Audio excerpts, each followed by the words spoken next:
Hey guys, welcome back to RX Pharma Chat। तो guys, आजकल का टाइम इतना ज़्यादा एडवांस्ड हो गया है, टेक्नोलॉजी इतनी ज़्यादा एडवांस्ड हो गई है, मॉडर्न टाइम इतना ज़्यादा चेंज हो गया है कि हर किसी पर्सन की लाइफ में भाग दौड़ लगी रहती है।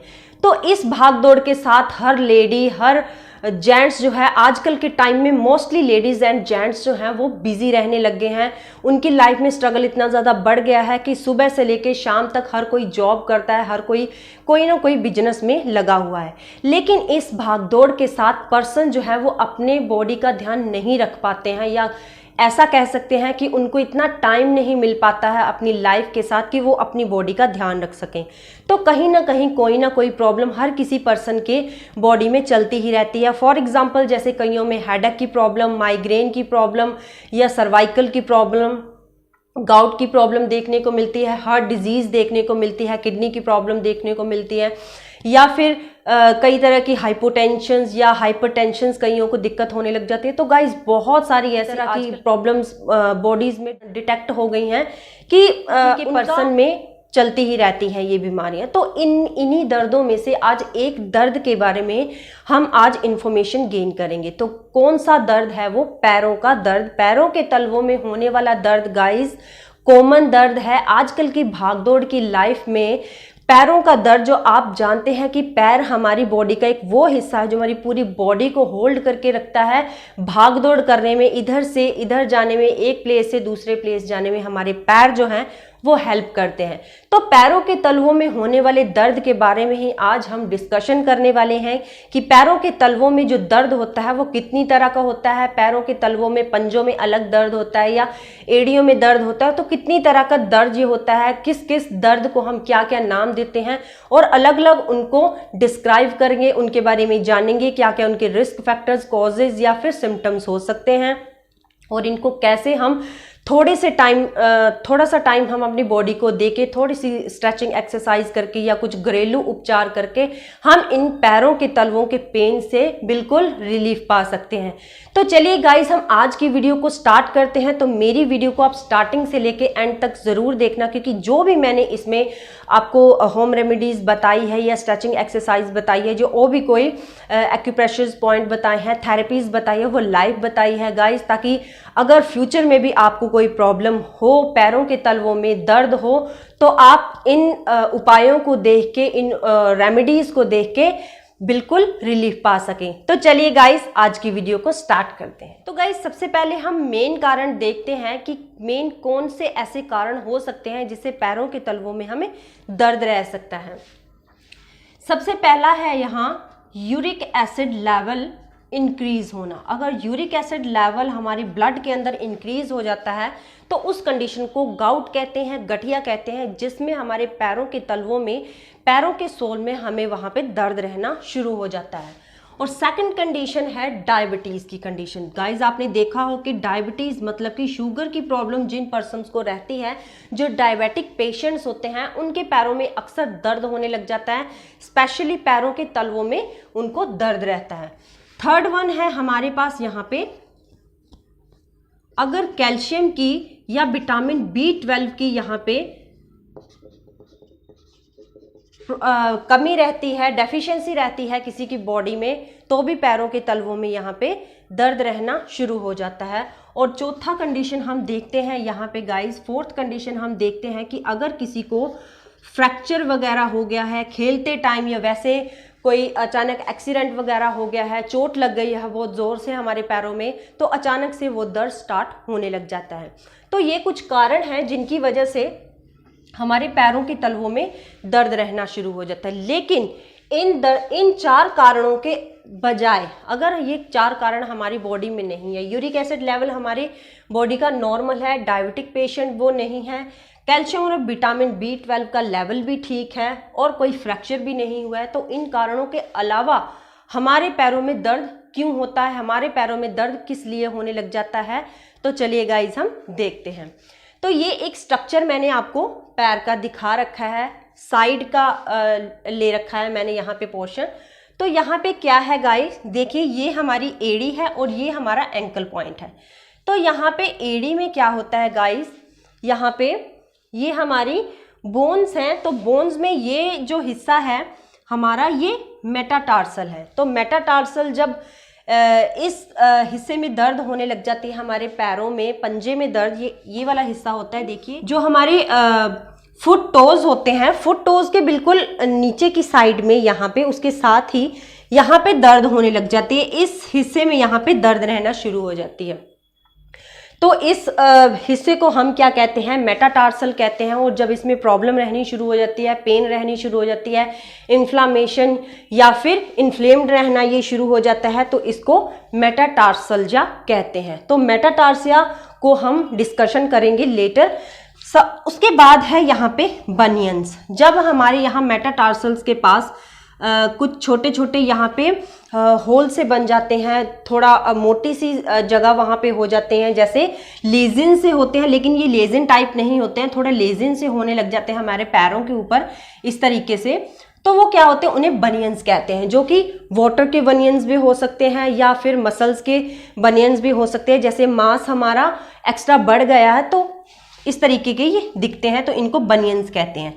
नेक्स्ट है, जैसे हमारी ये मेटाटार्सल और इस बोन के बीच में हमारा यहाँ पे यूरिक एसिड लेवल बढ़ गया, उस कंडीशन को हम क्या कहते हैं, गाउट। गाउट की वजह से भी हमारे यहाँ पे जो थंब है, थंब के पास हमारे मेटाटार्सल और ये इस बोन के बीच में हमें यहाँ पे दर्द होना शुरू हो जाती है, जो कि स्पेशली गाउट की वजह से होती है। तो ये हमारा टिबिया है। और ये हमारा जो मैंने ग्रीन कलर का, इस पैर में ग्रीन कलर की ये लाइंस शो कर रखी है, तो ये हमारा है प्लांटर फीजिया और ये तलवे में होती है। तो गाइस जब इसमें यहाँ पे दिक्कत होने लग जाती है, ये जो हमारा कैलकुलस है, कैलकुलस जो एड़ी में प्रेजेंट होती है बोन, तो उसमें और प्लांटर फेशिया के जो जहाँ पे जॉइंट मिलता है, जहाँ पे ये दोनों आपस में जॉइंट हो रहे हैं, तो वहाँ पे क्या होता है, पेन रहनी शुरू हो जाती है। तो इस पेन को हम कहते हैं प्लांटर फेसाइटिस। तो ये कुछ दर्द हैं, ये कुछ पेन्स हैं जो हमारे पैरों में होता है। तो इनके भी मैं आपको पॉइंट बताने वाली हूँ, एक्सरसाइज बताने वाली हूँ। तो आज सबसे पहले हम डिस्क्राइब करेंगे प्लांटर फेसाइटिस को, कि ये प्रॉब्लम क्या होती है और पैर के किस हिस्से में इस प्रॉब्लम की वजह से दर्द होता है, और क्या क्या इसके रिस्क फैक्टर्स हो सकते हैं, सिम्टम्स हो सकते हैं, कैसे पता चलेगा कि किसी पर्सन को प्लांटर फेसाइटिस की प्रॉब्लम चल रही है। तो चलिए गाइस हम देखते हैं प्लांटर फेसाइटिस क्या होती है। सबसे पहले मैंने आपको टिश्यू बता दूं कि जो प्लांटर फेसाई होता है वो कोई बोन नहीं होती है, यह एक टिश्यू होता है जो कि हमारे पैर के बॉटम में हमारी फुट जो टोज होती हैं वहाँ तक लाइज करता है। तो ये एक कॉमन फुट प्रॉब्लम है जो ऑलमोस्ट बहुत सारे लोगों में देखी गई है, प्लांटर फेसाइटिस एंड हील मेन अफेक्टेड। इस प्रॉब्लम में क्या होता है, जो हमारे पैर की हील्स होती है, देखिए ये जो हमारा ग्रीन कलर से मैंने शो कर रखा है, ये प्लांटर फेसाई है। तो इस टिश्यू में जब प्रॉब्लम होती है, कोई दर्द होती है, स्वेलिंग होती है, तो इस पॉइंट के, हील के इस पॉइंट में यहाँ पे हमें पेन रहना शुरू हो जाता है। इस तरह की पेन होती है जैसे कोई छोटा सा पत्थर हमारी हील में बहुत ज़्यादा अंदर तक चुभ गया है, तो इस तरह की दर्द कॉन्टिन्यूसली यहाँ पे होने लग जाती है। इफ नॉट क्यूरेबल, तो प्लांटर फेसाई एक ऐसी प्रॉब्लम है गाइस, अगर इसको हम ट्रीट ना करें टाइम रहते ही, तो यहाँ पे इंजरी और ज़्यादा बढ़ सकती है, पेन और ज़्यादा बढ़ सकती है, और वहाँ पे पेन की वजह से वहाँ पे स्वेलिंग और ज़्यादा हो सकती है।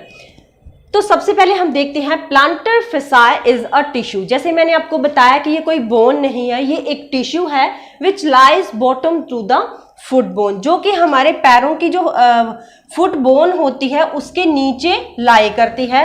और ये क्या होती है, एक बैंड की तरह दिखती है, ये एक बैंड की तरह दिखती है। ये देखिए जैसे रबड़ बैंड होता है उस तरीके की ये दिखती है अगर इंटरनली इसको देखते हैं तो। It connected to the heel bone to the toys.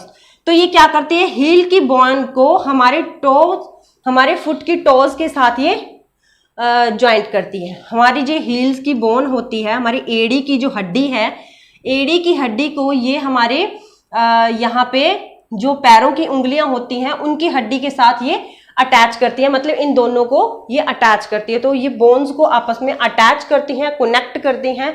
और पेन जो होती है, हमारी हील में जो पेन होती है प्लांटर फेसाइटिस के ड्यूरिंग, तो क्या होती है, ये मॉर्निंग में बहुत ज़्यादा, जब आप सो के उठते हैं रात को सोते हैं तो सुबह जब उठते हैं तो ये मॉर्निंग सिकनेस हमारे पैरों में देती है। मतलब हमारे पैरों में बहुत ज़्यादा स्पेशली हील में बहुत ज़्यादा पेन होती है। और जैसे जैसे हम काम करते हैं, जैसे जैसे हमारी एक्टिविटी दिन में बढ़ती जाती है तो हमारी पेन भी कम होती जाती है। लेकिन गाइस हल्का हल्का पेन हमें फिर भी यहाँ पे फील ज़रूर होता है, कॉन्टिन्यूसली इसका पेन होता है। तो 40 की 60 साल की जो स्पेशली मेल्स होते हैं देन फीमेल, उनमें ये प्रॉब्लम ज़्यादा देखी गई है, स्पेशली एथलीट्स में, जो कि फॉर एग्जांपल जैसे फुटबॉल जैसे एथलीट्स होते हैं और जो फास्ट रनर्स होते हैं, वो बहुत ज़्यादा जो तेज दौड़ते हैं, और वो पर्सन जिनमें मोटापा बहुत ज़्यादा है। मोटापा एक ऐसी प्रॉब्लम है गाइज, आप जानते हैं कि बहुत सारी बीमारियों को वो पैदा करती है, बहुत सारी बीमारियों को यहाँ पे कारण बनता है। तो मोटापा भी हमारे प्लांटर फैसाइटीज का एक कारण बन सकता है। आगे देखते हैं सिम्टम्स, क्या क्या लक्षण हमें पर्सन में दिखते हैं, कि क्या कैसे पता चले कि इस पर्सन को प्लांटर फैसाइटीज की प्रॉब्लम हो गई है। तो सबसे पहले स्टिफनेस इन द प्लांटर फेजिया, हमारे जो इस टिश्यू में, हमारी ये जो प्लांटर फेजिया टिश्यू है, इसमें स्टिफनेस होनी शुरू हो जाती है। हमारी जो पैर के तलवे है वो थोड़े अकड़ना शुरू हो जाते हैं, ऐसे लगता है कि वहां पे थोड़ी सी स्टिफनेस हो गई है, जकड़न सी हमें फील होती है। पेन, हमारे हील में पेन रहना शुरू हो जाता है, कॉन्टिन्यूसली ये पेन रहना शुरू हो जाता है। फ्लेम्ड मतलब हमारी जो एड़ी है थोड़ी गर्म सी हमें फील होती है, इरिटेटेड सी फील होती है। और सुबह को यहाँ पे पेन बहुत ज्यादा होता है, और स्वेलिंग हो जाती है अगर इसको टाइम रहते ट्रीट ना करे। स्वेलिंग और इन्फ्लामेशन बहुत ज्यादा यहाँ पे बढ़ जाती है। तो आगे देखते हैं इसके कॉजेस, क्या क्या कारण यहाँ पे हो सकते हैं। सबसे पहले है शूज साइज। शूज साइज मतलब कि कोई पर्सन है वो डेली काम पे जाता है, डेली अपनी जॉब पे, बिजनेस पे, कहीं भी जाते हैं, या लेडीज हैं वो स्कूल जाती हैं या कहीं और जॉब करती हैं, तो वहाँ पे डेली जाती हैं और शूज बियर करके जाती हैं। वहाँ पे कई लेडीज ऐसी होती है जो हाई हील्स पहनती हैं, तो हाई हील्स यहाँ पे बहुत बड़ी प्रॉब्लम बन सकती है हमारी ये प्लांटर फेशिया की, ये एक बड़ा कॉज हो सकता है। और जो टाइट शूज पहनते हैं, मान लो जेंट्स जो हैं वो ऑफिस जाते हैं तो उन्होंने टाइट शूज पहन रखा है, कोई भी काम करते हैं वो टाइट शूज पहन रखा है, डेली वो मतलब वही शूज वियर कर रहे हैं, तो उस टाइटनेस की वजह से हमारे यहाँ पे हील्स में पेन रह सकती है, हमारी जो प्लांटर फेशिया वाला टिश्यू है इसमें प्रॉब्लम रह सकती है। नेक्स्ट है फुट स्ट्रक्चर। तो फुट स्ट्रक्चर में क्या है, कईयों का पैर ऐसे होता है कि पंजे उनके थोड़े छोटे साइज के होते हैं और पैर उनका, एड़ी जो होती है वो थोड़ी फैली सी होती है, तो पूरा भार उनकी एड़ी पे ही आता है। तो जब हमारे चलने का, दौड़ने का कोई भी भार हमारे एड़ी पे ज़्यादा आता है, तो उस कंडीशन में भी हमारे यहाँ पे प्लांटर फेशिया में प्रॉब्लम होने लग जाती है। हील सैंडल, जैसे मैंने आपको बताया कि बहुत सारी लेडीज ऐसे हैं जो डेली जॉब पे जाती हैं, डेली अपना वर्क करने जाती हैं, तो वो हील्स पहन के जाती हैं, तो हील्स पहनने वाले को स्पेशली ये प्रॉब्लम हो सकती है। ओवरवर्क, जिनको बहुत ज़्यादा दिन में चलना पड़ता है, रात को चलना पड़ता है, मतलब उनकी जॉब ऐसी है कि किसी फैक्ट्री में लगे, किसी कंपनी में, कि उनका दौड़ भाग का ही काम है, तो उनको भी ये प्रॉब्लम रह सकती है। स्टैंडिंग लॉन्ग टाइम, जिन पर्सन्स को लॉन्ग टाइम खड़े रहना पड़ता है, एक ही पोस्चर में खड़े रहना पड़ता है, मतलब उनको बैठने का बिल्कुल टाइम नहीं मिलता, उनकी जॉब इस तरह की है, उनका काम इस तरह का है, तो उस कंडीशन में भी उन पर्सन्स को ये प्रॉब्लम रह सकती है गाइस। आगे हम देख सकते हैं जो रिपीटेड कॉजेज हैं, मतलब कि फॉर एग्जांपल वो बार बार टाइट शूज पहन रहे हैं, हील्स सैंडल्स यहाँ पे पहने जा रहे हैं, तो अगर उनकी हील्स में पेन हो रही है, फिर भी वो लॉन्ग वॉक कर रहे हैं, फिर भी उनको लॉन्ग टाइम तक खड़ा रहना पड़ रहा है, तो ये जो कॉजेज हैं अगर ये रिपीट होते रहे तो एक कंडीशन ऐसी आती है कि हमारी प्लांटर फेशिया की जो इंजरी है ये बहुत ज़्यादा बढ़ जाती है, और बढ़ने के साथ साथ बाकी प्रॉब्लम्स भी यहाँ पे होने लग जाती है, और ज़्यादा दिक्कतें यहाँ पे आने लग जाती है, इसलिए इसको टाइम रहते क्योर ज़रूर करना चाहिए गाइस। अब हम देखते हैं कुछ रिस्क फैक्टर्स। हमारे सबसे ज़्यादा रिस्क फैक्टर, जैसे मैंने आपको बताया कि 40 से 60 एज के पर्सन्स को, स्पेशली मेल्स को होता है, देन फीमेल्स, मेल्स में ये प्रॉब्लम ज़्यादा देखी गई है, तो ये हमारा रिस्क फैक्टर एक एज। नेक्स्ट है एक्सरसाइज। बहुत सारी पर्सन्स डेली उनका रूटीन है कि वो एक्सरसाइज करते हैं, वॉकिंग करते हैं, तो कई पर्सन्स ऐसे होते हैं बहुत ज़्यादा वॉक करने लग जाते हैं, बहुत ज़्यादा 3-3, 4-4 घंटे वो लगातार वॉक करते हैं, रनिंग करते हैं, तो उस कंडीशन में भी उनको ये प्लांटर फैसाइटीज की प्रॉब्लम हो सकती है गाइस। और वो ऐसी एक्सरसाइज करते हैं कई पर्सन जिनका स्ट्रेस बहुत ज़्यादा हमारे हील्स पे आ रहा है, तो उस कंडीशन में भी हमें हमारे हील में यहाँ पे दिक्कत हो सकती है, हील में पेन रह सकता है और लॉन्ग टाइम तक हील यहाँ पे हमारी अगर इसी कंडीशन में एक्सरसाइज होती रहे, स्ट्रेस हमारे हील्स में आता रहे, तो प्लांटर फैसाइटीज की हमें प्रॉब्लम हो सकती है गाइज। आगे है वे ऑफ वॉकिंग, किस तरह का पर्सन्स चल रहे हैं, जिनको ये प्रॉब्लम हो रही है, तो वो पर्सन किस तरह से चलता है, मतलब अपने एड़ियों पे ज़्यादा भार देके चल रहा है। कई पर्सन्स होते हैं कि अपने पंजों के भार चलते हैं, कई पर्सन्स होते हैं अपना पूरा फ्लैट अपने फुट पे चलते हैं, कई पर्सन्स होते हैं वो हील्स पे ज़्यादा स्ट्रेस देते हैं। तो वे ऑफ वॉक मतलब कि जो पर्सन ज़्यादा अपने हील्स पे भार देता है, स्ट्रेस देता है चलते टाइम, काम करते टाइम, तो उनको भी ये प्रॉब्लम रह सकती है।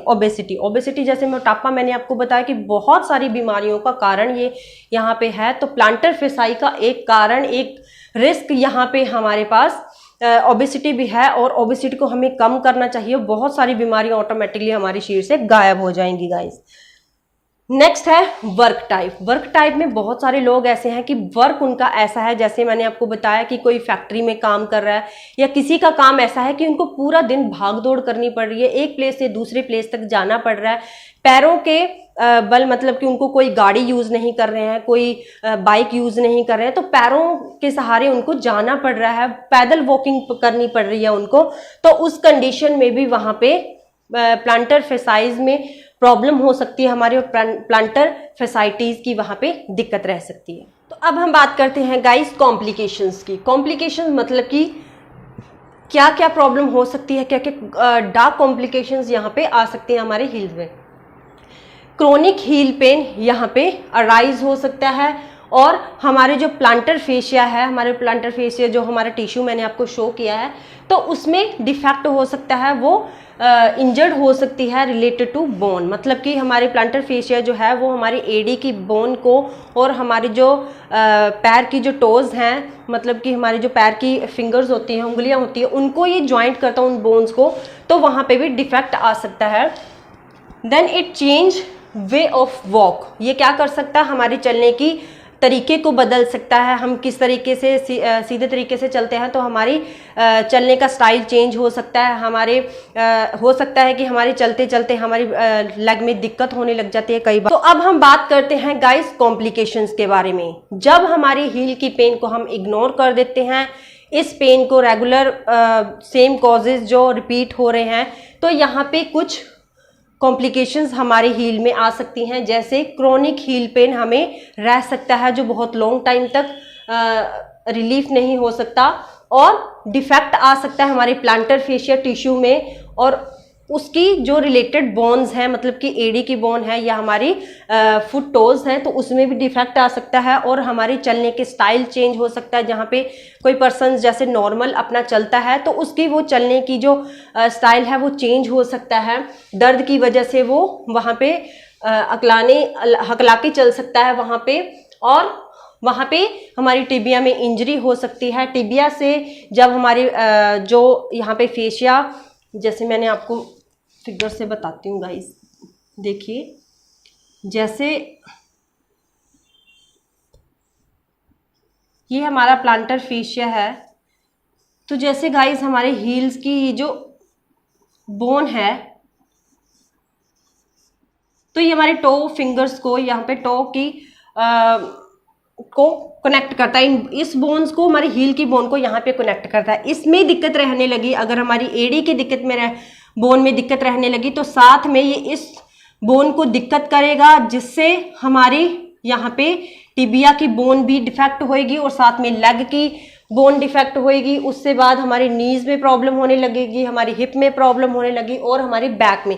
मतलब एक बार ये जो इंजरी हो गई, हमारी प्लांटर फेशिया की जो टिश्यू है उसमें इंजरी हो गई, तो ये इंजरी हमारी बढ़ती ही चली जाएगी, ये हमारा जो क्रोनिक पेन है वो बढ़ता ही चला जाएगा। और इसको कैसे हम डायग्नोस करेंगे, कैसे पता चलेगा कि किसी पर्सन को प्लांटर फेशिया है या फिर प्लांटर फेसाइटीज है या फिर उनको सिंपल पेन हो रहा है। तो कई क्वेश्चंस यहाँ पे डॉक्टर पूछते हैं रिलेटेड उनकी पेन के, जैसे किस तरह की पेन उनके पैर में हो रही है और पैर के किस हिस्से में पेन हो रही है। जैसे हमारे जो मैंने आपको बताया कि अगले हिस्से में जहां पंजे के पास दर्द हो तो इसको मेटासाल्जिया कहते हैं। तो अगर यहाँ पे इस जगह पे यहाँ पेन हो रही है एडी के पास, तो ये प्लांटर फेशिया की फैसाइटीज की ही पेन होती है। और फीट के बेस को यहाँ पे चेक किया जाता है, प्रेस करके चेक किया जाता है कि किस हिस्से में पेन हो रही है, किस हिस्से में नॉर्मल पेन हो रही है, किस हिस्से में बहुत ज़्यादा पेन हो रही है। और जो साइट है, प्रॉपर साइट है यहाँ पे पेन की, वो चेक की जाती है।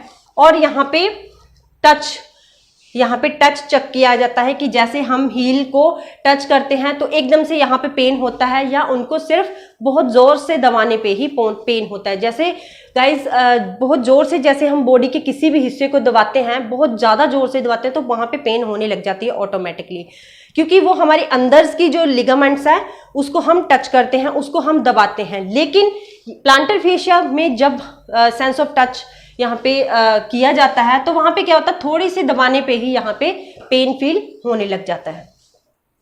आगे बैलेंस देखा जाता है। डॉक्टर्स जो हैं, जो डायग्नोस कर रहे हैं, तो वो उनको पैरों पे खड़े होकर दिखाते हैं कि किसी पैर में उनको थोड़ा सा डिफेक्ट तो नहीं आ रहा। उनको चला के देखते हैं कि अगर चलते टाइम उनको पेन फील तो नहीं हो रहा, वो हील तो नहीं उठा रहे हैं। अगर हील्स में प्रॉब्लम हो तो वो चलते ऑटोमेटिकली वहां पे हील उठाएंगे। नेक्स्ट है एक्सरे और एमआरआई। तो एक्सरे और एमआरआई जो है वो हमें प्रॉपर इंफॉर्मेशन देते हैं, जो फुट का स्ट्रक्चर्स होता है और उनके जो फुट के टिश्यूज होते हैं, सारे टिश्यूज इंक्लूडिंग प्लांटर फेसाई। तो इस टिश्यू के बारे में भी और बाकी सारे स्ट्रक्चर के बारे में, फुट के स्ट्रक्चर के बारे में हमें प्रॉपर इंफॉर्मेशन देते हैं एक्सरे और एमआरआई। स्पेशल जो है, जो हमारा एमआरआई है जी, हमारी जो फुट की जो बोन है उसमें कोई फ्रैक्चर तो नहीं आ गया, इस बात की इंफॉर्मेशन हमें कंप्लीट एमआरआई से मिलती है। और यहाँ पे थिकनेस पता चल जाती है हमारे प्लांटर फेसाई की कि वो कितना थिकन हो गया है स्वेलिंग की वजह से, पेन की वजह से, तो और वहाँ पे कितनी इन्फ्लामेशन हो गई है या स्वेलिंग हो गई है हमारे टिश्यू में, हमारे प्लांटर फेसाई में। तो इन सभी के बारे में प्रॉपर इंफॉर्मेशन हमें मिलती है एमआरआई से। और एक्सरे से हमें पता चलता है कि प्रॉपर कोई बोन में यहाँ फ्रैक्चर तो नहीं हो गया, चोट वगैरह की वजह से यहाँ पे तलवे में या एड़ी में दर्द तो नहीं। बात करते हैं गाइस ट्रीटमेंट के बारे में। अगर प्रॉब्लम स्टार्ट हो गई है, अगर पर्सन के शरीर में ये वाली दिक्कत हो गई है, तो बिल्कुल उसका ट्रीटमेंट भी अवेलेबल होता है। तो प्लांटर फेसाइटीज एक ऐसी प्रॉब्लम है जिसका इलाज जो है, जिसकी ट्रीटमेंट जो है अवेलेबल है। तो सबसे पहला पॉइंट और इसका मोस्ट पॉइंट है ट्रीटमेंट में रेस्ट। जब आप अपने पैर को रेस्ट देते हैं, हील को रेस्ट देते हैं, वो टाइट शूज पहनना छोड़ देते हैं, कंटिन्यू वॉकिंग करना, कंटिन्यू स्टैंडिंग होना छोड़ देते हैं, कंटिन्यू भाग दौड़ करना छोड़ देते हैं, कुछ दिनों के लिए रेस्ट करते हैं, तो प्लांटर फेसाई का जो टिश्यू है अपने आप हेल्दी हो जाता है, अपने आप वो वहाँ पे सही पोजीशन में आ जाता है। एंटी इन्फ्लामेटरी ड्रग्स, जो पेन रिलीफ है वहाँ पे हम लेते हैं, टैबलेट्स लेते हैं, कैप्सूल ले सकते हैं, इंजेक्शन लगवा सकते हैं। फॉर एग्जांपल एसिटोमिनाफिन है, आइबुप्रोफेन है या नेप्रोक्सेन है। तो ये एंटी इन्फ्लामेटरी ड्रग्स है जिनको हम पेन किलर्स एज ले सकते हैं। लेकिन इन पेन किलर्स के अलावा अगर इन पेन किलर्स को लेने के बाद भी हमें पेन वहाँ पे रिलीफ नहीं हो रहा है, तो कॉर्टिकोस्टेरॉइड्स के यहाँ पे इंजेक्शन दिए जाते हैं। ये इंजेक्शन डायरेक्टली डैमेज की जगह पे दिए जाते हैं, जहाँ पे डैमेज सेक्शन है हमारा ऑफ द लिगामेंट्स का जो डैमेज सेक्शन है, डायरेक्ट यहाँ पे वो कॉर्टिकोस्टेरॉइड्स के इंजेक्शन दिए जाते हैं। समटाइम क्या होता है, ये जो कॉर्टिकोस्टेरॉइड के इंजेक्शन है ये आर्क में या हील में भी दिए जाते हैं। ये क्या करते हैं गाइस, तब क्या करते हैं, जो माइल्ड पेनलेस इलेक्ट्रिकल करंट जो है वो पास करवाया जाता है, ताकि जो स्टेरॉइड है वो हमारे पास हो जाए स्किन से और मसल से और अपना पेन रिलीफ इफेक्ट वहाँ पे प्रोड्यूस करे, ताकि हमारी हील पेन जो है, वहाँ की इंफॉर्मेशन है वो कम हो जाए।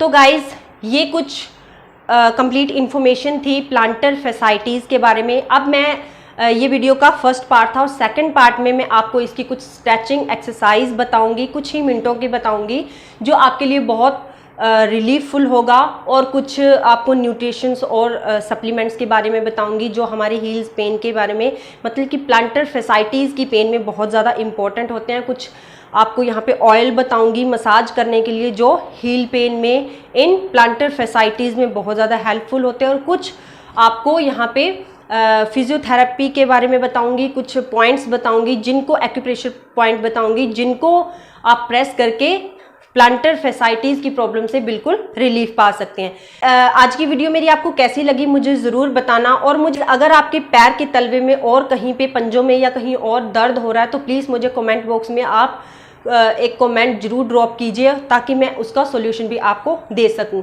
तो चलिए गाइस, मिलते हैं नई वीडियो में नई इन्फॉर्मेशन के साथ। तब तक के लिए good bye, have a nice time.